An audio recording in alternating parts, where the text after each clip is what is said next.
नैनीताल में एक बार फिर रौनक लौटने लगी है। गर्मी की शुरुआत होते ही नैनीताल में पर्यटकों की संख्या अब धीरे धीरे बढ़ने लगी है। वीकेंड पर लाखों पर्यटक नैनीताल पहुंचते हैं। इस दौरान नैनीताल की डीएसपी पार्किंग जोन पूरी तरह से फुल दिखा, तो वहीं नैनीताल में जाम की स्थिति भी रही।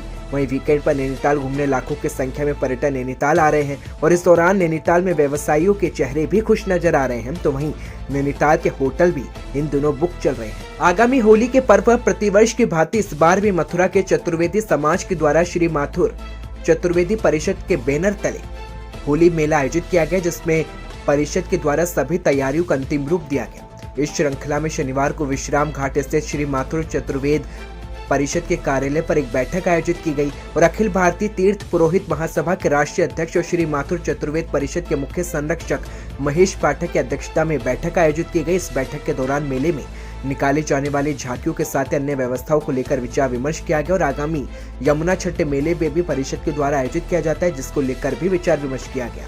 इस बैठक के आयोजन के संबंध में श्री माथुर चतुर्वेदी परिषद के मुख्य संरक्षक महेश पाठक ने विस्तृत जानकारी भी दी। एक बड़ा मंच बनाया भाई, मैं सांस्कृतिक प्रोग्राम जादूगर हुए 1 घंटा का जादूगर का प्रोग्राम है।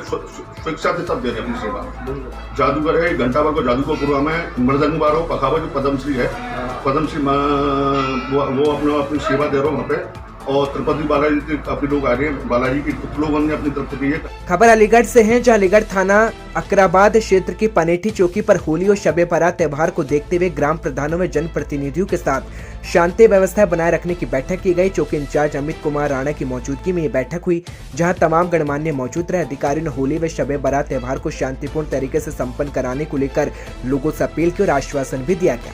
वहीं होली के पश्चात उपद्रव करने वालों के खिलाफ भी पुलिस सख्ती से निपटेगी। पनेठी चौकी में आयोजित हुई बैठक को संबोधित करते हुए चौकी इंचार्ज अमित कुमार राणा ने कहा कि होली रंगों का त्योहार है और आपसी सद्भाव और भाईचारे का भी प्रतीक है। तो वहीं दूसरी ओर मुस्लिम भाइयों का शबे बारात पर्व भी है, इसे भी सौहार्द पूर्वक मनाया जाए। वहीं दोनों पर्व त्योहार तैयारी को लेकर पुलिस प्रशासन पूरी तरह चौकस है और बैठक में उपस्थित सदस्यों से क्षेत्र में शांति व्यवस्था कायम करने की अपील की गई।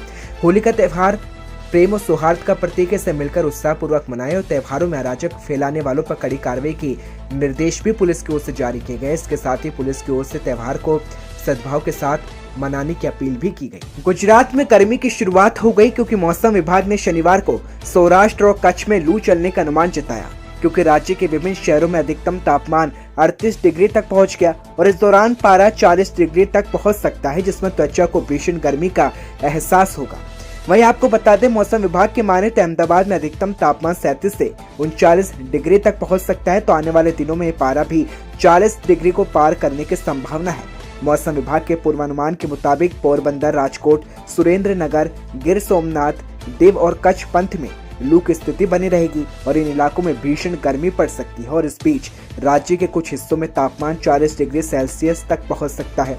शुक्रवार को भुज, नलिया, कांडला एयरपोर्ट, पोरबंदर, राजकोट, वेरावल, सुरेंद्र नगर, केशोद और वलसाड समेत 10 शहरों में पारा 38 डिग्री पहुंच गया और इस बीच शनिवार को सौराष्ट्र और कच्छ में लू चलने का अनुमान है। खबर नैनीताल से है, जहां सेवा प्राधिकरण के द्वारा राष्ट्रीय लोक अदालत का आयोजन किया गया। शनिवार को राष्ट्रीय लोक अदालत में कुल 527 मामले तय किए गए, जिसको लेकर लिटिगेशन के कुल 136 मामलों का निस्तारण किया गया। इसके साथ ही जिला विधिक सेवा प्राधिकरण नैनीताल के अध्यक्ष जिला जज राजेंद्र जोशी महोदय की अध्यक्षता में जिला मुख्यालय नैनीताल, बाहा न्यायालय, रामनगर और हल्द्वानी में शनिवार को राष्ट्रीय लोक अदालत का आयोजन किया गया, जहां राजेंद्र जोशी जिला सत्र न्यायाधीश न्यायालय नैनीताल और बेच अधिवक्ता गिरीश चंद्र जोशी के द्वारा एनआई एक्ट के 2 वादों, विद्युत अधिनियम के 23 वादों और मोटर दुर्घटना प्रतिकर के 6 वादों के साथ ही अन्य सिविल के 33 वादों का निस्तारण किया गया।